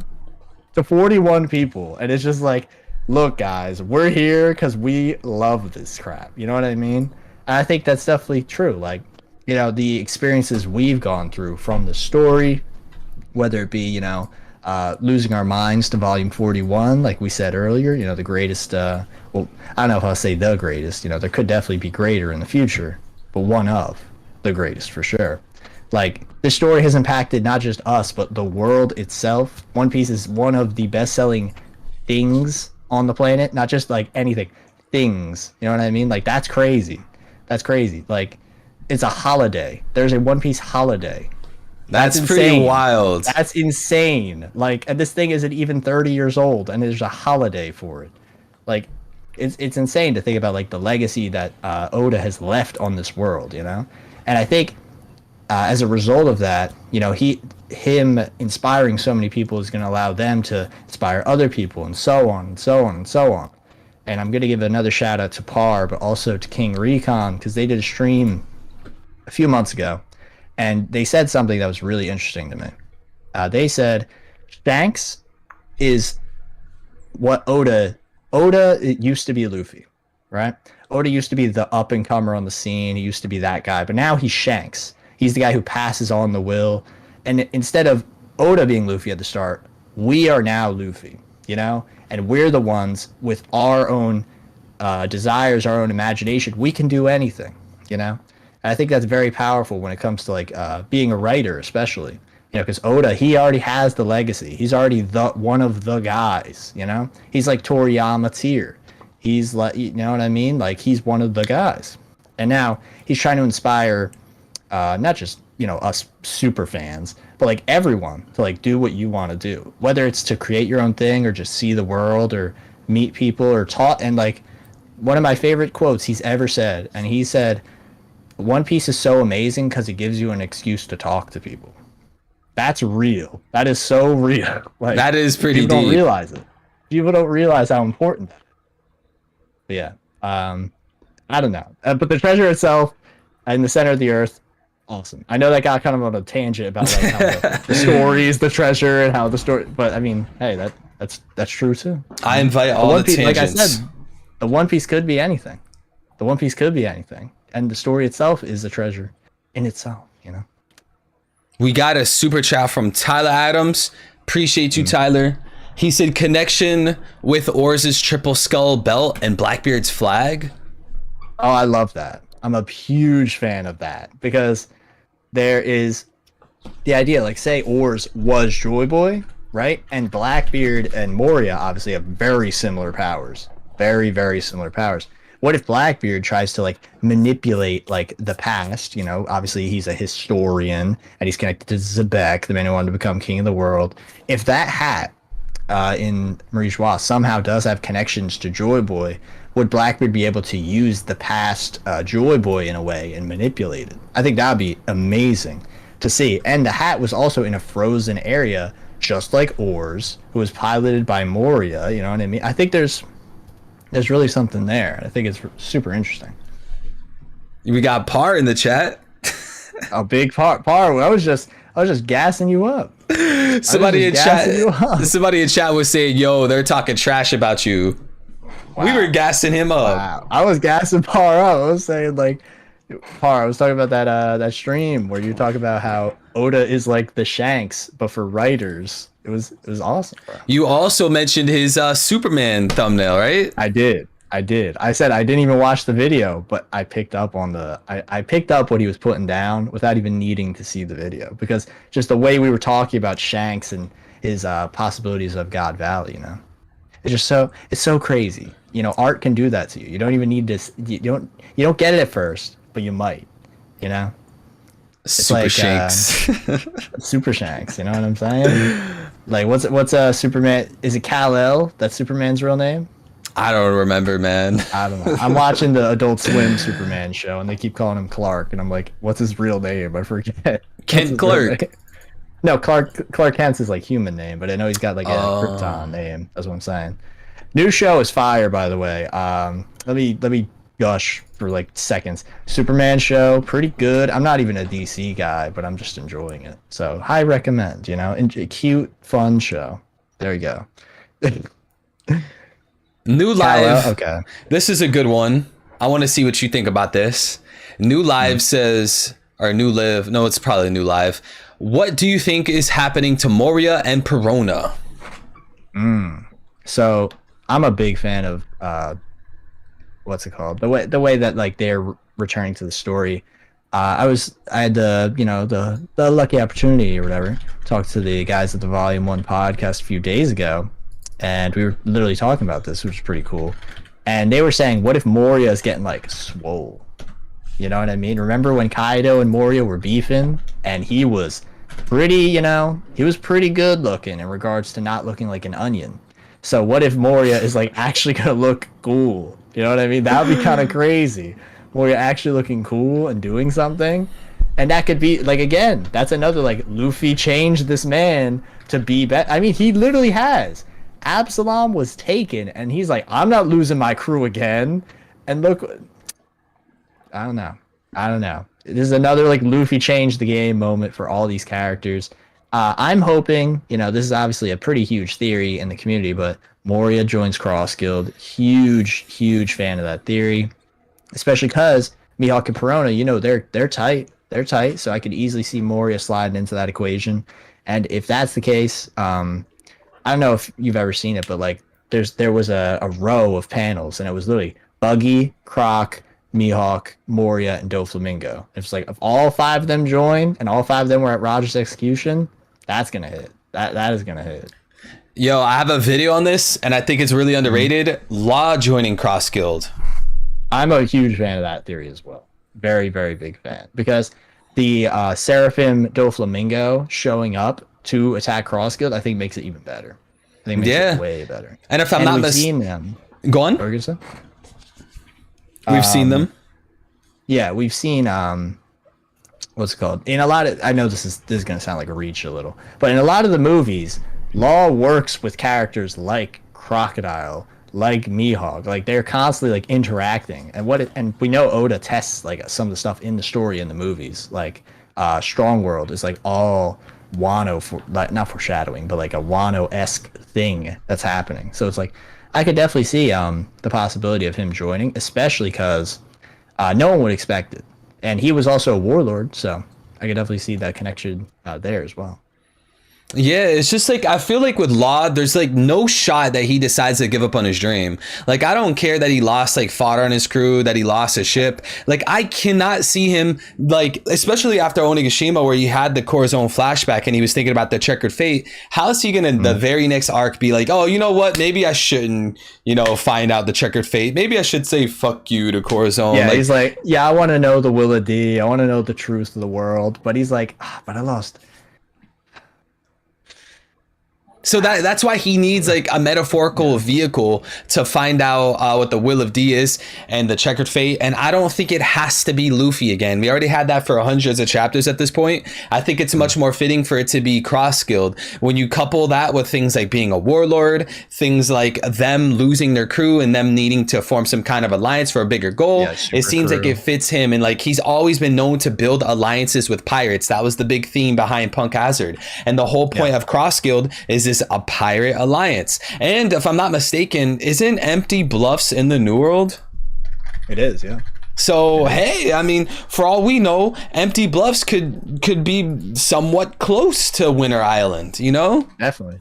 I definitely agree. And what I think makes it even better, you mentioned him making alliances and stuff, but he's a planner. He's constantly like thinking behind the scenes. You know who else is? Crocodile. They are very, very similar, And I think if they had like some sort of forced agreement, they would be like it'd be like a handshake. It'd be like, yeah, I can't wait to work together with you. And it would be like like the Kid Alliance, how it's like no one really trusts each other at all, but we're just working together. That would just add to the chaos of Cross Guild. It's like none of you trust each other. But something I do like about what's happening with Cross Guild right now is after Buggy's phenomenal masterpiece of a chapter, we now know Buggy wants to be Pirate King, like actually. And I think I'm curious what you think. Do you think Buggy like talking to Mihawk and Crocodile like actually is going to influence them, like to remind them like what did we want to be? Because Luffy, like I said, he already put them on the path to it, like all right, we're gonna actually try again. But are we going to find out, like, Crocodile's backstory, Mihawk's backstory? Because we got Buggies. I think that would be super sick. Yeah, what kind of adds to that is Jink in the chat said Law also thinks Buggy's strong too. Like I find it cool that Oda's throwing in these little tidbits. And just to rewind a little bit more, because I really liked what you said. You said that Crocodile's a planner, much like Law. Bro, that would be one of the best duos ever. Like having these guys sit back and have them just make all these plans. That would be so cool for the reader. People love Crocodile. People love Law. But you also said, or you asked, do I think Buggy will influence Mihawk and etc.? I think Buggy will, but it'll be very unorthodox. Like I feel like Buggy, as you've heard before, fail upwards. He does and achieves these things on accident a lot of the time. They're unintentional. So Oda will probably find ways to have Mihawk and Crocodile follow Buggy and listen to Buggy, but not in the conventional way of Buggy ordering them around, Oh, I definitely agree. I think after what Buggy said to them, like putting down what they're doing in the moment and like, oh, that would make it even crazier. Okay, so Buggy, he was like, enough of the schemes, enough of the plans. Like, don't you just want to like be you and like live, and think? What if Law comes in and he's like, oh, I know Crocodile's a bit of a schemer, with what he did. And then Crocodile's like, oh yeah, we're just going to go for it. And he just stops planning. Like Crocodile's not completely, but he's changed, to be more like active. Like he would remember when he used to fight Whitebeard, just himself. Like that's crazy. Like Crocodile, I feel like he would never do that. But like you said, at Marineford, he would have never saved Ace. He would have never defended Luffy. But now look at what he's doing. He's living with his heart and not his mind. And I think Law is definitely a mind character. Even though he's saved by Corazon and everything, Law is definitely using his brain more than anything. And I think when he sees Mihawk and Crocodile actually be somewhat different, thanks to Buggy, he'd be like, what is happening? Like, they're actually a bunch of clowns now. They're actually a bunch of clowns. I have to ask this, and I think I know the answer, but I have to ask this to you in the chat. Yes or no? Do we like the Seraphims? Did they make One Piece better? So, actually, like I said, the video I'm working on about like who you are, I think they're gonna really be a pinpoint moment in that thing, because the Seraphims are, I think, pretty to me, they're not like crazy, you know, they're not like, oh my god, I'm addicted to the Seraphim, like, whoa, they're gonna be so strong or whatever. But I think they're definitely gonna add to the theme of like what's real that Egghead has been pushing the whole time. Like, are these people really clones, or are they something different? Like, we all assume like when the Hancock clone sees Luffy, like, she's gonna lose her mind, like, clearly, you know what I mean? Like, she's instantly gonna be like, oh, I'm just like Boa Hancock. But clearly you're not like Boa Hancock, because you have the different abilities, different upbringing. You were never a slave. Like, you're completely different from Boa Hancock. Even though you are the same and have her same power, you're not her, clearly. You're also like 10 years old, so you're also not her in that way as well. And I think that's really going to add to the theme of who you are and how the experiences of the world around you affect who you are. So for that, I'm really excited, like really excited. But I think the Seraphim are pretty cool still. Like Jinbei having the swim fruit, Mihawk being a sword, you know, that was pretty awesome. I'm excited to see what they do with Crocodile, especially because obviously Crocodile had a Logia, so they'd have to give them something different as well. So yeah, I'm pretty excited. I'm not like I said, I'm not like sold like, oh, these guys are amazing, but I think they have a lot of potential. I like how you said that. You like everyone having their own individuality in a sense, having their own true self, especially from experiences. I feel like when it comes to the clone topic in One Piece, like a lot of fans are like way too narrow-minded. Like, you can have two characters have the same exact DNA, but a large part of their personalities, their own individual experiences. Like, if Blackbeard was a clone of Zebek, Blackbeard's not going to have the same exact traits all around, because Blackbeard didn't grow up with Zebek. Blackbeard wasn't fighting at God Valley. Blackbeard wasn't in the Rocks Pirates. And like, you can even apply this to stuff we know to be true. Like when Zoro was fighting S-Hawk, Zoro literally said, oh, you seem more human than he does, which is like one of those telltale signs that yes, a character or characters can be clones, but that doesn't mean they're the exact same person. They're going to have their own individuality to an extent. They're going to have their own experience, and like everything around them is going to mold at least part of who they are. So I really appreciate that you pitched it that way. Yeah, and like Oda's already done this with twins countless times, like Corazon and Doflamingo, completely different. Even though they're literally twin brothers, they're nothing alike.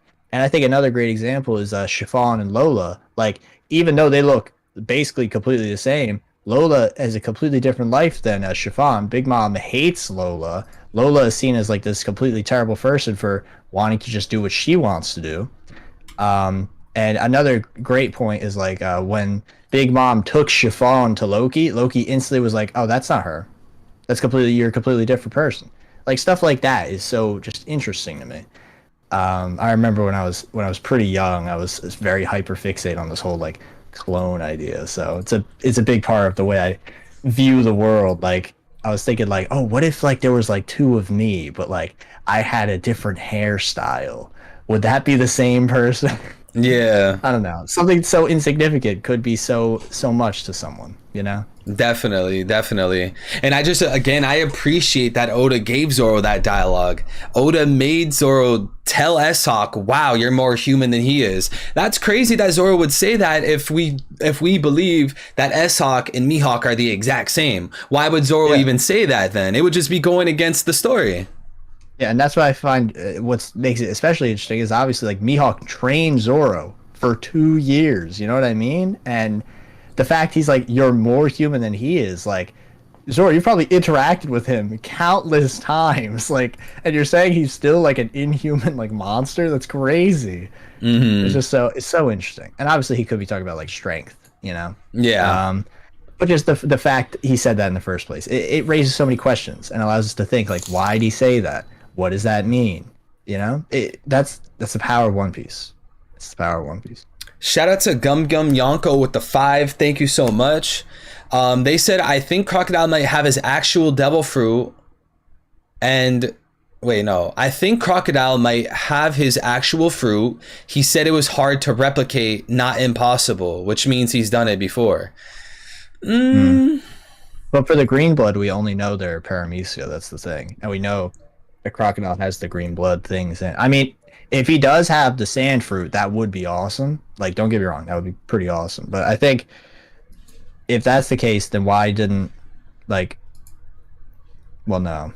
I think Crocodile is he's the only Logia warlord, so never mind that. But I'm just saying, like, why would he put all the warlords into this idea where they're like, oh, look, even Mihawk and Jinbei, who don't have devil fruits, now have devil fruits, you know? Like, I think there's got to be some sort of twist for Crocodile. And that's going to make him, like, even more interesting, in my opinion. Yeah, it would just feel very weird that like Oda would give this dialogue about Vegapunk having extreme trouble replicating Logias just to immediately show us that he did it with like S Crocodile. Like it would feel like, okay, well, why would you say that then? Like I feel like the reason he would say that is to allude how none of the Seraphims would have Logias, and like so far none of them have had Logias. Right? Yeah. So and the only Logia he's ever been able to like do anything with is Kizaru's fruit, you know, with the lasers and stuff. Mm-hmm. So I think that the Seraphims already have that, you know. So why would you want like 2 Logias? You know, I mean that would be awesome, obviously. But I think if they're trying like to really say like Logias are hard to replicate, except for Kizaru's, because you know lasers are already a thing. I think that could be saved for something later, like a Logia cloned fruit or something, or you know, something like that. I just think it'd be cool. Let's see what the chat's saying. That's true to extent. They aren't twins. I think the lineage factor. What's up? Are Rocinante and Doflamingo not twins? I thought they were. I thought they were. Yeah, I thought they were. I was like, whoa, wait. Because I thought that was like the whole thing. It's like it doesn't matter how you're raised; it's about like who you are as well. You know, like inside. All right. How about raised? How about this? I want to see what you have to say as well as everyone else in the chat. Of course. And answer carefully, everybody. Who is gonna reveal an awakening next? Okay. And this has to be a fruit user. I don't know why I was thinking like for a millisecond. I'm like, oh, who could this be? Is it Saturn, Kizaru, Aokiji? Well, Saturn could reveal the fruit and the awakening at the same time. True. I would love to see a Logia awakening. I would love to see that. So I think Kizaru is a good guess as well. I think we're not going to see Kuzan for a long time. Because I think Oda cooked with him clearly for the past, you know, while. So I feel like we're not seeing him for a bit. But hey, if we do, that'd be amazing. Yeah, I'm thinking it might be Kizaru because we've already seen Kizaru's fruit. So it would be cool to be like, oh, now I get to, and I think Kizaru's definitely the type of guy I would be like, now I finally get to use my awakening. I haven't done this in years or something like that. Like it just seems like such a, you know, like such a thing. Like the Admirals clearly they're like amped up to be like some of the craziest characters in the series. It's like, oh, finally. But then you know people would then complain. They're like, oh, why did they awaken at Marineford if that was supposed to happen? So probably Saturn in that case. Actually, maybe I just retract my own statement there. Nah, I think Saturn and Kizaru are great options. It's just like with Kizaru, you might be aware of this, but in the Japanese Raws, when he was on the ship with Saturn, he was using like Japanese dialect to show that he was really nervous. And when he was talking to the other people on the ship with Saturn, he was talking really shaky and really disrespectfully because he was so pressured. So I feel like Kizaru is going to step foot on Egghead and he's not going to be playing any games. He's not going to be toying with his food. He's probably going to pull out an awakening. That would be crazy. Because he's like, oh, if something goes wrong here, I'm fucked. I'm going to die. Yeah, like I'm screwed. So, you know, he usually doesn't have a care in the world, but now he's like, okay, hold on. I definitely could see people saying what you said where they're like, oh, well, why didn't he awaken in Marineford? It's just like, okay, well, is he never going to use an awakening then? Because like at any point in time, you could just say that. So Yeah, I feel like another way they could have worded it, obviously, is like, oh, if I awakened a Marineford, we would have just destroyed the whole island or something like that. You know, because we know they didn't want to do that. So Yeah. that could be a reason why as well.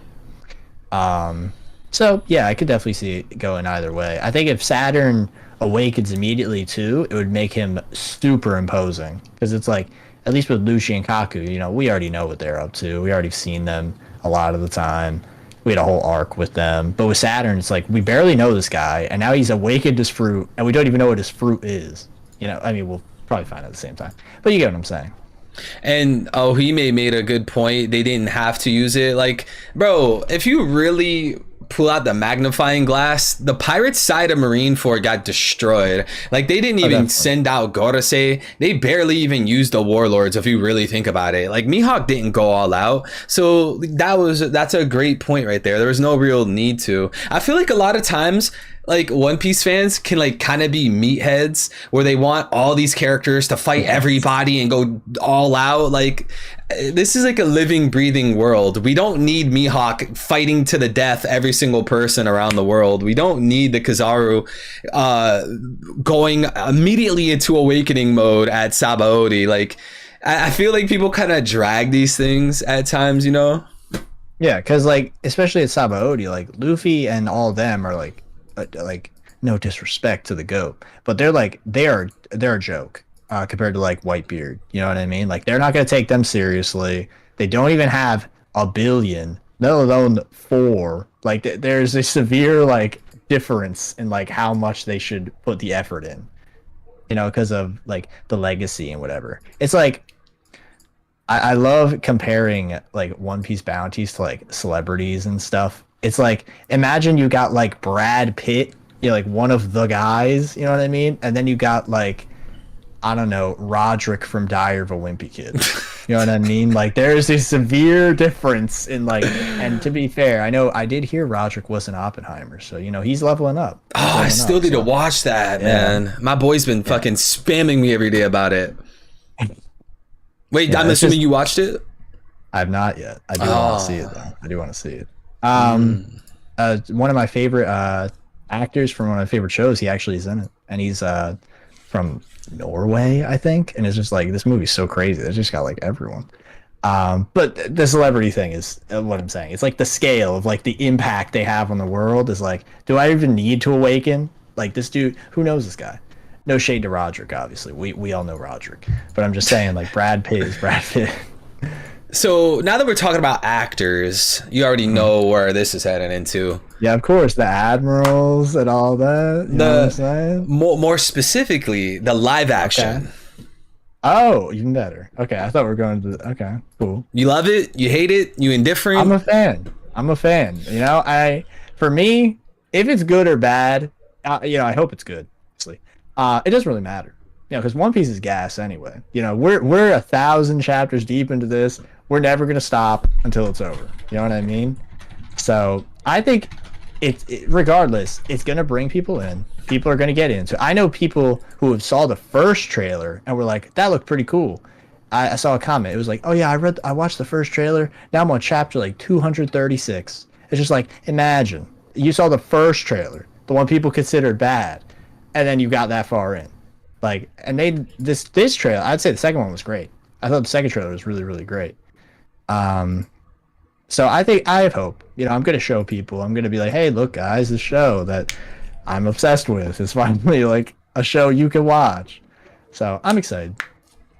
Yeah, What I about yourself? agree. Like that first trailer, I didn't put this out anywhere publicly, but like that first trailer, like the atmosphere just felt so lame and moody. It felt kind of barren. But the second trailer, that shit blew me out of the water. Like I literally watched that like 25, 30 times over. Like as a genuine person, like as a human, as a One Piece fan, like put aside the content creation stuff.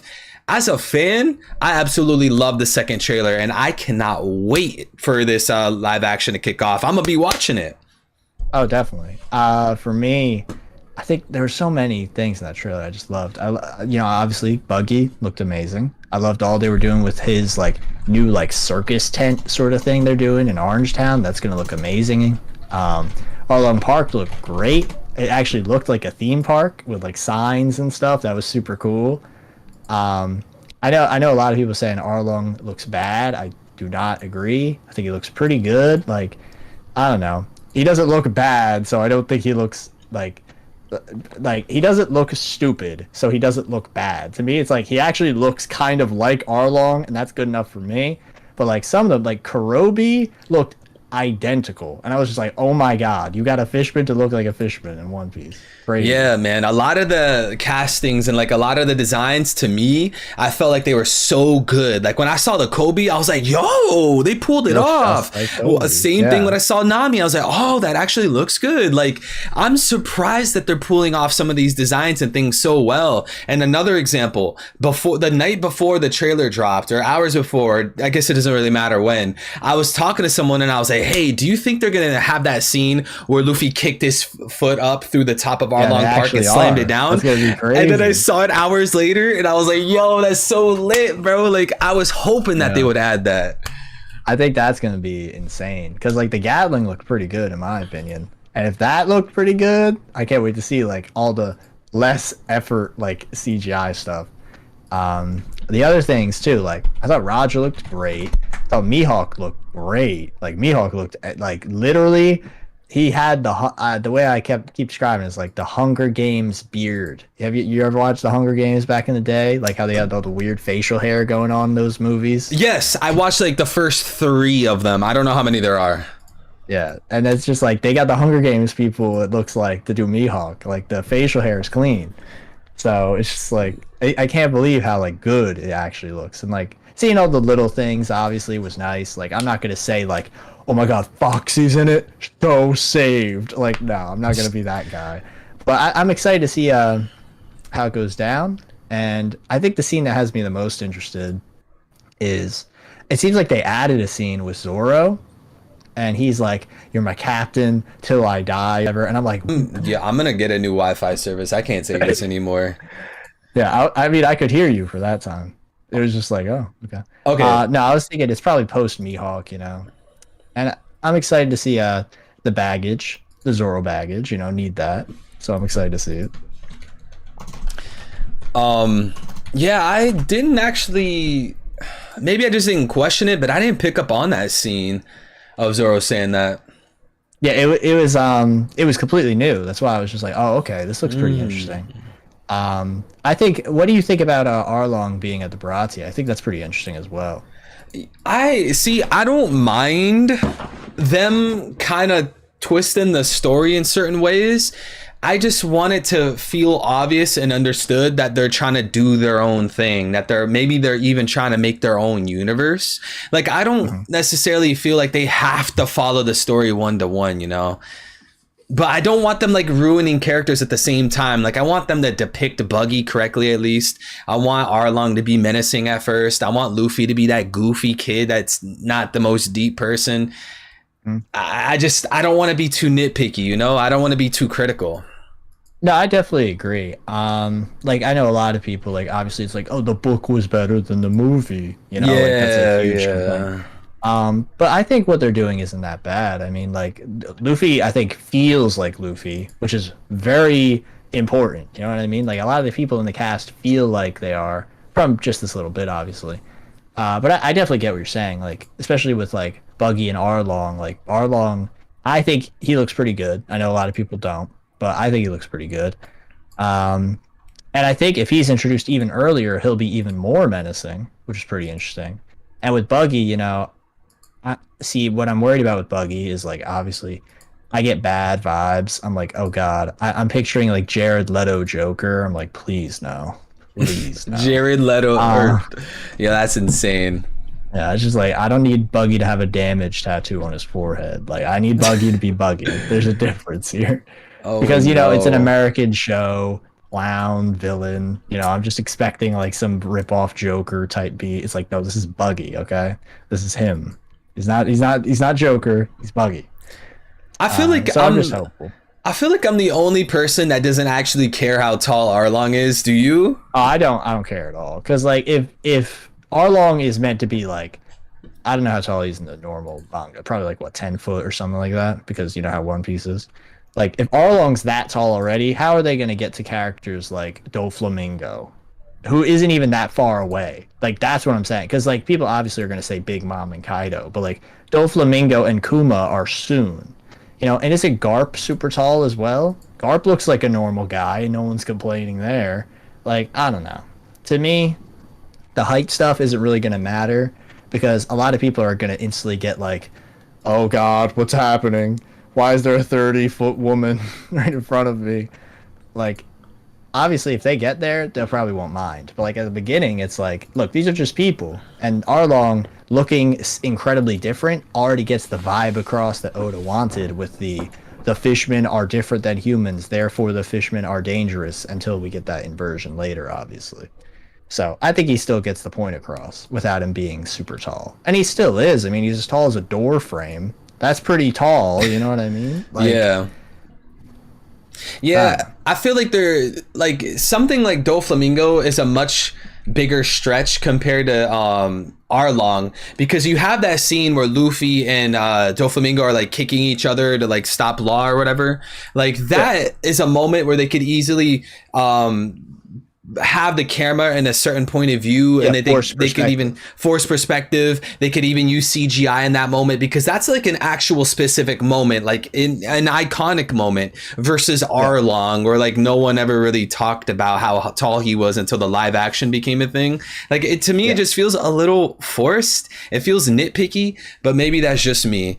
And also, another thing I want to throw in there is like a lot of the times these characters in One Piece are extra tall because that's how you storytell. Like you want the characters to be tall to depict how big they are as a character, how big they are metaphorically. Authors and mangaka do this all the time. And I think Oda even commented on this before, because there's been characters that literally like have their height switched depending on the scene to depict them as more of a big character. So, you know, it's not like this is nowhere near the same medium. Like this is a manga where he's like actively changing heights depending on what the panel is, compared to a live action thing with actual real cameras, you know? Like maybe that's just my 2 cents though. No, I completely agree. I'm gonna send a panel. Hopefully you'll be able to show it on the stream. But Oda does this very, very well in Marineford. Like the warlords are all not this tall, but then you see that person staring at the warlords, and it's like, they're pretty tall. They look pretty imposing. They look pretty, you know what I mean? Like, I don't know. It's simple stuff like that. It allows you to get really, you know, into the scale of it without it literally being like they are giants. They feel like they are because of the way it's framed, because of the way it's, you know, you interpret the character. And I completely agree. It's like, I think it's very nitpicky because it's like Arlong's whole thing isn't that he's tall. It's that he's menacing because he's different. That is what Oda gets across in the story, because he's trying to isolate them in specific, trying to be like, they are different. You should not like them until you do, obviously. But I like that you sent this panel specifically, because I was going to mention this was in my head the whole time. We know the name of this Marine. I don't remember what it is, but if you look at the name of this Marine and you check his height on the wiki and you compare it to Doflamingo, this panel makes no sense. Like it's literally wrong. And the only reason that they made Doflamingo and all these warlord bigs is because they are metaphorically big characters. So yeah, it's like, this is a totally different medium, and I feel like people should really try to take that into account.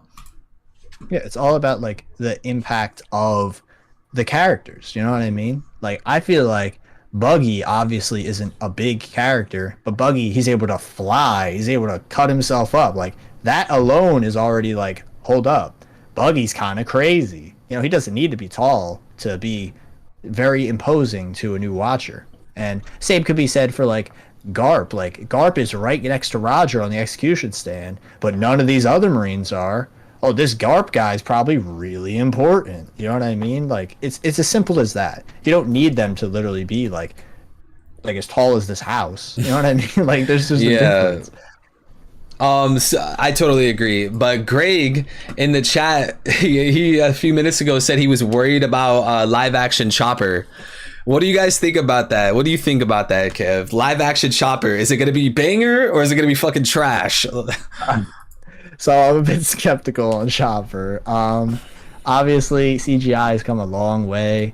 I'm seeing the comment right now. Detective Pikachu, that CGI is pretty good. Like, let's be honest here. Detective Pikachu CGI was pretty fire, and that movie's already like 4 years old, maybe more. I think it'll look pretty good. Like, I don't know. I am skeptical, of course, because, it could be crusty and terrible. But, Baby Yoda, Detective Pikachu, like, they clearly, the modern era is very much, can I make this a cute, marketable plushie? There we go. Now it's time. So I think it'll look good. We've already seen stuff where, like, the whole show has basically been saved because of a little mascot character.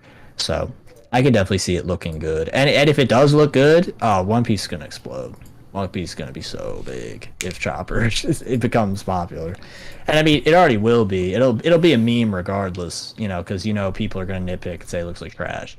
So it'll blow up from that, but it could also blow up from people being like, "This is adorable," you know. Yeah, I think they have a decent shot at making Chopper look good through CGI, because look at how everyone was worried about the Gomu Gomu attacks, Luffy's rubber attacks. Everyone before we started getting trailers was like, oh my god, there's no way they're going to make the Gomu Gomu Gatling look good. There's no way that the CGI is going to be good enough. It's going to look horrible. And bro, look at the second teaser. Look at the second trailer. I thought the CGI for Luffy's attacks and everything was great. I thought the Gatling looked great. Yeah. I completely agree. And I feel like so many people were nitpicking because I remember in that first trailer, they were like, there's hair on his arm? That's so weird. Bro. And it's like, yes, it's not like human beings have hair on their arms. It's crazy. It's crazy. Like, I don't know. To me, it's just, some people are just so critical for no reason. Like, oh, he's got a strap on his hat. What? It's almost like he has that for all of post time skip. That's crazy. Like, I don't know. I think they're just hating the hate. Like, a lot of the time, it's just like, oh, it's not even different. It's just, like, the sandal thing is like, whatever. That I could at least see someone complaining about because they're changing the design of the character. Okay, whatever. But hair on your arm, bro. Hair on your arm. That guy, like, bro, that has to be satire. No way someone's serious about that. Like, yeah, it's just like, you can't be serious right now. All right. Well, we are approaching the 2-hour mark, and I think we're gonna wrap it up here. I think this is a great stream. We hit like so many different topics, man. Yeah, that's just the power of One Piece, bro. You can just talk about it forever. Like, I feel like no time has passed because that's just how One Piece is, And seeing like all these people in the chat, they've been watching us probably, like I said, like you said, 2 hours. That's just how it is, man. One Piece has so many things to talk about. We talked about a TV show, a book, another TV show. It's just crazy. We talked about Superman. Yeah. Talked about what was it? We talked about Roderick. Roderick. Yeah, it's just like it the way, like, it's a lifestyle. It's a lifestyle. You can talk about anything. Oh, and I got Lelouch like 3 or 4 times. That's cool. Me too. Shasta Moda. We always get Lelouch out here, I guess. But we still live on, just like Moda. We get Lelouch, but we still live on. So that's how it is. All right. As you said, the time flew by. It was a lot of fun. We hit all these great topics. Is there any closing thoughts you had? Anything you want to shout out? Where can people find you? Well, I'll do the shameless plug real quick. Go for it. Channel Kev DOG. It's literally in the name of the video. If you guys want to check that out, that's kind of crazy. The name of the stream. But definitely, like, shouts to the community as a whole. You guys, as much as we're talking about it, you guys are the reason the community is so alive. You're able to not only help creators, but also just be with other creators and give your own viewpoints and help spread your own, even though it might not seem it, like, all you guys are essential because you're able to, you are as obsessed as us. Like, that's the thing, you are. And it's crazy. So shouts to everyone in the chat. I want to I just want to give a shout out to, all the people we talked about in the stream as well, like Dak, Par, King Recon, like, the Hidden community Island. is so alive. Hidden Island because of the Garplouchy. Like, the community is so alive, and it's going to be more alive than ever in literally a week with Gear 5. It's going to be even more alive then after that with the live action. Like, so many things are happening. So it's great to be in the community at this time before like I don't know if you would say it's like a second wave or whatever, because obviously this is like wave a billion, but like another wave of fans coming. So I'm excited to see that for sure. Most definitely. And of course, guys, the link at the top of the stream chat, I need everyone watching to click that link. It's going to take you to Kev's channel. Go subscribe. Make sure you watch his content whenever he goes live, whenever he drops videos. Do it for me, chat. Show some love and support. Link at the top of the stream chat. But yeah, other than that, I think we're going to close it off here, chat. I wish everyone a nice morning, day, or night wherever y'all are. Kev, any last words? Yeah, hopefully you're staying. If you're in like a summer season, stay cool, because oh my god, it is so painful where we are. It is so painful.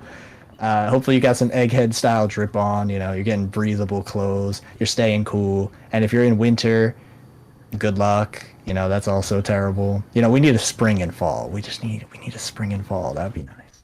But yeah, appreciate you for the stream, and appreciate the chat for listening to us ramble about this greatness. All right, y'all. Hope everyone has a nice day. We are heading out officially for real this time. Peace, everybody.